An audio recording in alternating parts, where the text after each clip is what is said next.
नमस्कार बच्चों, आज हम आपकी पाठ्यपुस्तक बसंत भाग 1 का पाठ 9 टिकट एल्बम पढ़ेंगे। इस कहानी के लेखक है सुंदरा रामस्वामी। ठीक है बच्चों, तो आप सभी इस कहानी को ध्यानपूर्वक मेरे साथ पढ़ेंगे और इस कहानी का आनंद लेंगे। ठीक है बच्चों, तो चलते हैं। यदि आपने अभी तक चैनल को सब्सक्राइब नहीं किया तो सब्सक्राइब कर ले और वीडियो देखने के बाद लाइक और कमेंट ज़रूर करें। अब राजप्पा को कोई नहीं पूछता। आजकल सबके सब नागराजन को घेरे रहते। नागराजन घमंडी हो गया है। राजप्पा सारे लड़कों में कहता फिरता, पर लड़के भला कहाँ उसकी बातों पर ध्यान देते। नागराजन के मामा जी ने सिंगापुर से एक एल्बम भिजवाया था। वह लड़कों को दिखाया करता। सुबह पहली घंटी के बजने तक सभी लड़के नागराजन को घेर कर एल्बम देखा करते। आधी छुट्टी के वक्त भी उसके आसपास लड़कों का जमघट लगा रहता। कई लोग टोलियों में उसके घर तक हो आए। नागराजन शांतिपूर्वक सभी को अपना एल्बम दिखाता, पर किसी को हाथ नहीं लगाने देता। एल्बम को गोद में रख लेता और एक एक पन्ना पलटता। लड़के सब देखकर खुश होते। जैसा कि आप चित्र में देख पा रहे हैं बच्चों कि नागराजन अपना एल्बम अपने साथी बच्चों को, अपने दोस्तों को दिखा रहा है। ठीक है ना, आगे बढ़ते हैं बच्चों।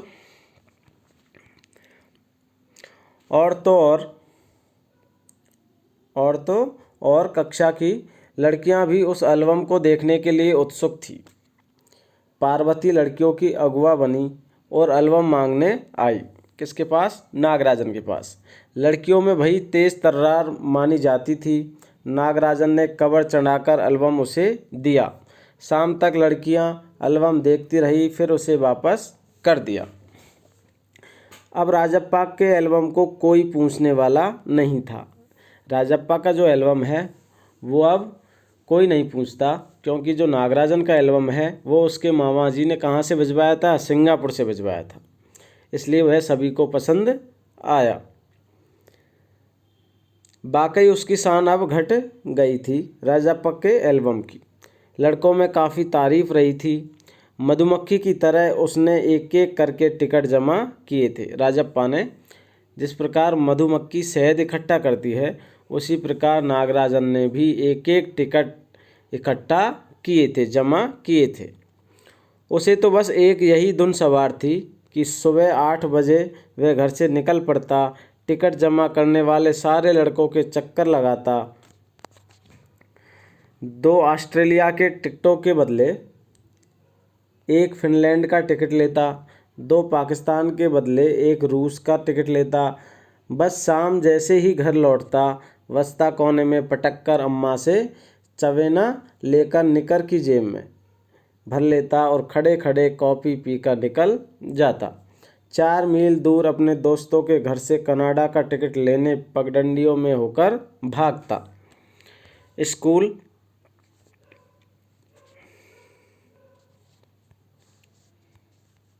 स्कूल भर में उसका एल्बम सबसे बड़ा था। जो राजप्पा है उसका एल्बम स्कूल भर में सबसे बड़ा था। सरपंच के लड़के ने उसके एल्बम को 25 रुपये में खरीदना चाहा था। किसके एल्बम को? राजप्पा के। पर राजप्पा नहीं माना। घमंडी कहीं का राजप्पा बड़बड़ाया था। फिर उसने तीखा जवाब दिया था कि तुम्हारे घर में जो प्यारी बच्ची है न, उसे दे दो न 30 रुपये में। सारे लड़के ठहाका मारकर हंस पड़े थे, पर अब कोई उसके एल्बम की बात तक नहीं करता। राजप्पा के एल्बम की कोई बात तक नहीं करता। और तो और अब सब उसके एल्बम की तुलना किससे करते हैं? नागराजन के एल्बम से करने लगे हैं। सब कहते हैं राजप्पा का एल्बम फिसड्डी है। पर राजप्पा ने नागराजन के एल्बम को देखने की इच्छा कभी नहीं प्रकट की, लेकिन जब दूसरे लड़के उसे देख रहे होते तो वह नीची आंखों से देख लेता। सचमुच नागराजन का एल्बम बेहद प्यारा था, पर राजप्पा के पास जितने टिकट थे उतने नागराजन के एल्बम में नहीं थे। पर खुद उसका एल्बम ही कितना प्यारा था, उसे छू लेना ही कोई बड़ी बात थी। इस तरह का एल्बम यहाँ थोड़ी मिलेगा। एल्बम के पहले पृष्ठ पर मोती जैसे अक्षरों में उसके मामा ने लिख भेजा था। क्या लिख भेजा था बच्चों? A.M. नागराजन। इस एल्बम को चुराने वाला बेशर्म है। कौन सोच रहा है? राजप्पा। ऊपर लिखे नाम को कभी देखा है? यह एल्बम मेरा है। जब तक घास हरी है और कमल लाल, सूरज जब तक पूरब से उगे और पश्चिम में छिपे, उस अनंत काल तक के लिए यह एल्बम मेरा है और रहेगा। लड़कों ने इसे अपने एल्बम में उतार लिया। लड़कियों ने झट कॉपियाँ और किताबों में टीप लिया, यानी नकल कर ली उसकी। तुम लोग यह नकल क्यों करते हो? नकलची कहीं के, राजप्पा ने लड़कों को घुड़की दी। सब चुप रहे, पर कृष्णन से नहीं रहा गया। जा जा, जलता है ईर्ष्यालु कहीं का। मैं काहे को जलूं? जले तेरा खानदान। मेरा एल्बम उसके एल्बम से कहीं बड़ा है। राजप्पा ने शान बगारी, यानी राजप्पा ने अपने एल्बम के प्रति जो लोग बच्चे उसके बोल रहे थे बारे में, तो राजप्पा ने अपने एल्बम के लिए शान बगारी। अरे उसके पास जो टिकटें है वह कहीं तेरे पास? सब क्यों? बस एक इंडोनेशिया का टिकट दिखा दो। अरे पानी भरोगे? हाँ, कृष्णन ने छेड़ा। तो राजप्पा को उसके साथी बच्चे, उसके दोस्त, स्कूल के फ्रेंड उसे छेड़ने लग जाते हैं इस प्रकार। पर मेरे पास जो टिकट है वह कहाँ है उसके पास? राजप्पा ने फिर ललकारा। उसके पास जो टिकट है वही दिखा दो। कृष्णन भी कम नहीं था। ठीक है, 10 रुपये की शर्त, मेरे वाले टिकट दिखा दो। तुम्हारा एल्बम कूड़ा है, कृष्णन चीखा। हाँ हाँ, कूड़ा। लड़के जैसे गोरस गाने लगे। राजप्पा को लगा अपने एल्बम के बारे में बात करना फालतू है। उसने कितनी मेहनत और लगन से टिकट बटोरे हैं। सिंगापुर से आए इस एक पार्सल ने नागराजन को एक ही दिन में मशहूर कर दिया। पर दोनों में कितना अंतर है, ये लड़के क्या समझेंगे? राजप्पा मन ही मन कोड़ रहा था। स्कूल जाना अब खलने लगा था और लड़कों के सामने जाने में शर्माने लगी। आमतौर पर शनिवार और रविवार को टिकट की खोज में लगा रहता, परंतु अब घर गुस्सा हो गया था। घर गुस्सा का मतलब है वह घर से नहीं निकलता था। दिन में कई बार एल्बम को पलटता रहता, रात को लेट जाता, सहसा जाने क्या सोचकर उठता, ट्रंक खोलकर एल्बम निकालता और एक बार पूरा देख जाता। उसे एल्बम से चिढ़ होने लगी थी। उसे लगा एल्बम वाकई कूड़ा हो गया है। उस दिन शाम उसने जैसे तय कर लिया था कि वह नागराजन के घर गया। शाम को उसने जैसे कि तय कर लिया था वह नागराजन के घर गया। अब कोई कितना अपमान सहे, नागराजन के हाथ अचानक एक एल्बम लगा है। बस यही ना, वह क्या जाने टिकट कैसे जमा किए जाते हैं। अब राजप्पा ने तो सारे टिकट एक एक चुनकर इकट्ठे किए थे, लेकिन नागराजन को तो उसके मामा ने सिंगापुर से टिकटों की एल्बम भेज दी थी।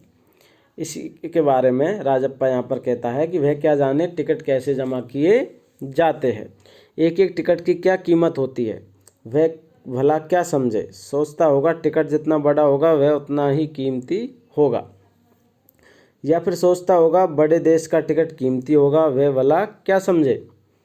उसके पास जितने भी फालतू टिकट है उसे टरका कर उससे अच्छे टिकट झाड़ लेगा। कितनों को तो उसने यूं ही उल्लू बनाया है, कितनी चालबाजी करनी पड़ती है। नागराजन भला किस खेत की मूली है। इस प्रकार राजप्पा सोच रहा है। राजप्पा नागराजन के घर पहुंचकर ऊपर गया। चूँकि वह अक्सर आया जाया करता था, जो राजप्पा है वह नागराजन के घर अक्सर आया जाया करता था, तो वह सबसे पहले कहाँ गया? पहुंचकर ऊपर गया। सो किसी ने उसे नहीं टोका। ऊपर पहुंचकर वह नागराजन की मेज के पास पड़ी कुर्सी पर बैठ गया। कुछ देर बाद नागराजन की बहन कामाक्षी ऊपर आई।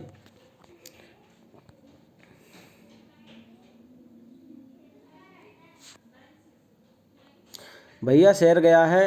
अरे हाँ, तुमने भैया का एल्बम देखा? उसने पूछा। कामाक्षी ने पूछा कि तुमने भैया का एल्बम देखा?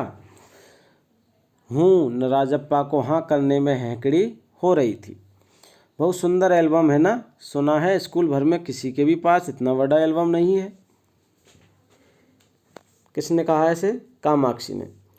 तो राजप्पा कहता है तुमसे किसने कहा? भैया ने। वह कुड़ गया। बड़े से क्या मतलब हुआ? आकार में बड़ा हुआ तो एल्बम बड़ा हो गया। उसकी चिड़चिड़ाहट साफ थी। किसकी? राजप्पा की। कामाक्षी कुछ देर तक वहीं रही। किसके पास? राजप्पा के पास। फिर नीचे चली गई। राजप्पा मेज पर बिखरी किताबों को टटोलने लगा। अचानक उसका हाथ दराज के ताले से टकरा गया। उसने ताले को खींचकर देखा, बंद था। क्यों न उसे खोलकर देख लिया जाए। मेज पर से उसने चाबी ढूंढ निकाली। सीढ़ियों के पास जाकर उसने एक बार झांक कर देखा, फिर जल्दी में दराज खोली। एल्बम ऊपर ही रखा हुआ था। पहला पृष्ठ खोला। उन वाक्यों को उसने दोबारा पढ़ा। उसका दिल तेजी से धड़कने लगा। एल्बम को झट कमीज के नीचे घोंस लिया और दराज बंद कर दिया। सीढ़ियाँ उतरकर घर की ओर भागा। राजप्पा सीढ़ियाँ उतरकर घर की ओर भागने लगा। घर जाकर सीधा पुस्तक की अलमारी के पास गया और पीछे की ओर एल्बम छिपा दिया। यानी नागराजन का एल्बम राजप्पा ने चुराकर अपने पुस्तक की अलमारी के पीछे छिपा दिया। उसने बाहर आकर झांका। पूरा शरीर जैसे जलने लगा था, गला सूख रहा था और चेहरा तमतमाने लगा था। जब कोई पहली बार या चोरी करता है, कोई गलत कार्य करता है, तो उसकी स्थिति ऐसे ही होती है। रात 8 बजे अप्पू आया। दोस्त हाथ पाँव हिलाकर उसने पूरी बात कह सुनाई। किसने? अप्पू ने। किसको सुनाई? राजप्पा को। सुनो, तुमने नागराजन का एल्बम खो गया सुना है तुमने? नागराजन का एल्बम खो गया। हम दोनों शहर गए हुए थे, लौटकर देखा तो एल्बम गायब। शहर कौन कौन गए थे? नागराजन और अप्पू। और ये बात अप्पू किसको सुना रहा है? राजप्पा को। राजप्पा चुप रहा। उसने अप्पू को किसी तरह टाला। उसके जाते ही उसने झट कमरे का दरवाज़ा भिड़ा लिया और अलमारी के पीछे से एल्बम निकाल कर देखा। उसे फिर छिपा दिया। डरता कहीं कोई देख न ले। रात में खाना नहीं खाया। पेट जैसे भरा हुआ था। सारा घर चिंतित हो गया। उसका चेहरा भयानक हो गया था। रात उसने सोने की कोशिश की पर नींद नहीं आई। एल्बम सिरहाने तकिए के नीचे रखकर सो गया। सुबह अप्पू दोबारा आया फिर से। राजप्पा तब भी बिस्तर पर बैठा था। अप्पू सुबह नागराजन के घर होकर आया था। कल तुम उसके घर गए थे? अप्पू ने पूछा। किससे? राजप्पा से। राजप्पा की सांस जैसे ऊपर की ऊपर और नीचे की नीचे रह गई। फिर सिर हिला दिया। वह जिस तरह चाहे सोच ले। इस तरीके से सिर हिलाया कि वह किसी तरीके सोच सकता है गया या नहीं गया। कामाक्षी ने कहा था कि हमारे जाने के बाद खाली तुम वहाँ आए थे। अप्पू बोला। राजप्पा को समझते देर नहीं लगी कि अब सब उस पर शक करने लगे हैं। कल रात से नागराजन लगातार रोए जा रहा है। उसके पापा शायद पुलिस को खबर दे। अप्पू ने फिर कहा। राजप्पा फिर भी चुप रहा। उसके पापा डीएसपी के दफ्तर में ही तो काम करते हैं। बस वह पलक झपक दे और पुलिस की फौज हाजिर। अप्पू जैसे आग में घी डाल रहा था। जो अप्पू है वह सभी ये बातें राजप्पा को सुना रहा था और राजप्पा डर की वजह से कुछ बोल भी नहीं पा रहा था। यह तो भला हुआ कि अप्पू का भाई उसे ढूंढता हुआ आ गया। किसको? अप्पू को। और अप्पू चलता बना। राजप्पा के पापा दफ्तर चले गए थे। बाहर का किवाड़ बंद था। राजप्पा अभी तक बिस्तर पर बैठा हुआ था। आधा घंटा गुजर गया और वह उसी तरह बैठा रहा। तभी बाहर की सांकल खटकी। पुलिस! राजप्पा बुदबुदाया। राजप्पा को लगा कि क्या है, बाहर कौन है? पुलिस है। भीतर सांकल लगी थी। दरवाज़ा खटकने की आवाज़ तेज़ हो गई। राजप्पा ने तकिए के नीचे से एल्बम उठाया और ऊपर भागा।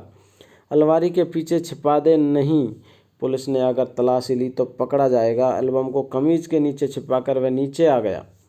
बाहर का दरवाज़ा अब भी बज रहा था। कौन है? अरे दरवाज़ा क्यों नहीं खोलता? अम्मा भीतर से चिल्लाई।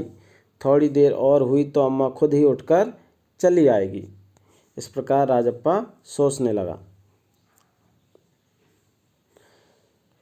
राजप्पा पिछवाड़े की ओर भागा। जल्दी से वॉशरूम में घुसकर दरवाज़ा बंद कर लिया। अम्मा ने अंगीठी पर गर्म पानी की देगची चढ़ा रखी थी। उसने एल्बम को अंगीठी में डाल दिया। एल्बम जलने लगा। कितने प्यारे टिकट थे। राजप्पा की आंखों में आंसू आ गए। तभी अम्मा की आवाज़ आई, जल्दी से आ तो नहाकर, राजप्पा तुझे ढूंढता हुआ आया है। कौन? सॉरी, नागराजन तुझे ढूंढता हुआ आया है। राजप्पा ने निकर उतार दी और गीला तौलिया लपेटकर बाहर आ गया। कपड़े बदलकर वह ऊपर गया। नागराजन कुर्सी पर बैठा हुआ था। उसे देखते ही बोला, मेरा एल्बम खो गया है यार। उसका चेहरा उतरा हुआ था, काफ़ी रोकर आया था शायद। कहाँ रखा था तुमने? राजप्पा ने पूछा। शायद दराज में, शहर से लौटा तो गायब। इस प्रकार नागराजन ने उस राजप्पा को बताया।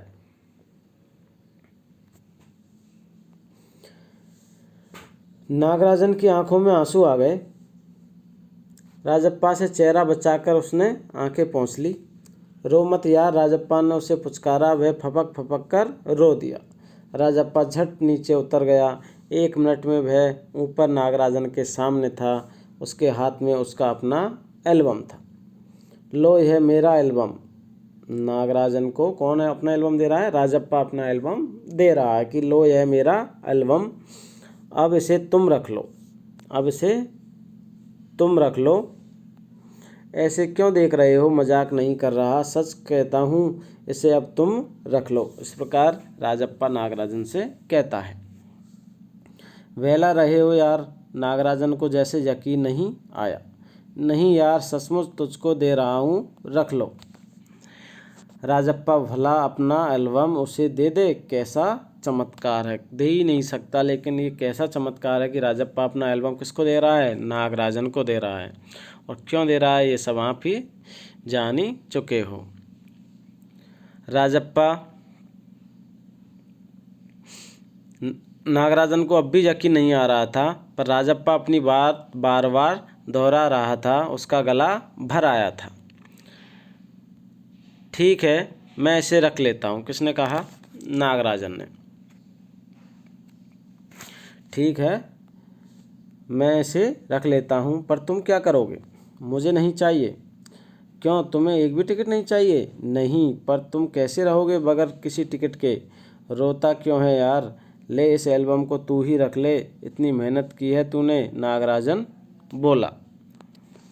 नहीं, तुम रख लो, लेकर चले जाओ। जाओ, चले जाओ यहाँ से। वह चीखा और फूट फूट कर रो दिया। नागराजन की समझ में कुछ नहीं आया। वह एल्बम लेकर नीचे उतर गया। कमीज से आंखें पोंछता हुआ राजप्पा भी नीचे उतर आया और दोनों साथ साथ दरवाजे तक आए। बहुत बहुत धन्यवाद, मैं घर चलूँ। नागराजन सीढ़ियाँ उतरने लगा। सुनो राजू, राजप्पा ने पुकारा। नागराजन ने उसे पलटकर देखा। एल्बम दे दो, मैं आज रात जी भरकर इसे देखना चाहता हूँ। कल सुबह तुम्हें दे जाऊँगा। किसने कहा? राजप्पा। राजप्पा उस एल्बम को एक रात भर जी भरकर उसे देखना चाहता था। ठीक है, नागराजन ने उसे एल्बम लौटा दी और चला गया। राजप्पा ऊपर आया। उसने दरवाज़ा बंद कर लिया और एल्बम को छाती से लगाकर फूट फूट कर रो दिया। तो बच्चों, आज की कहानी टिकट एल्बम आपको कैसी लगी? आशा है आप सभी को आज की कहानी अच्छी लगी होगी और मज़ा भी आया होगा।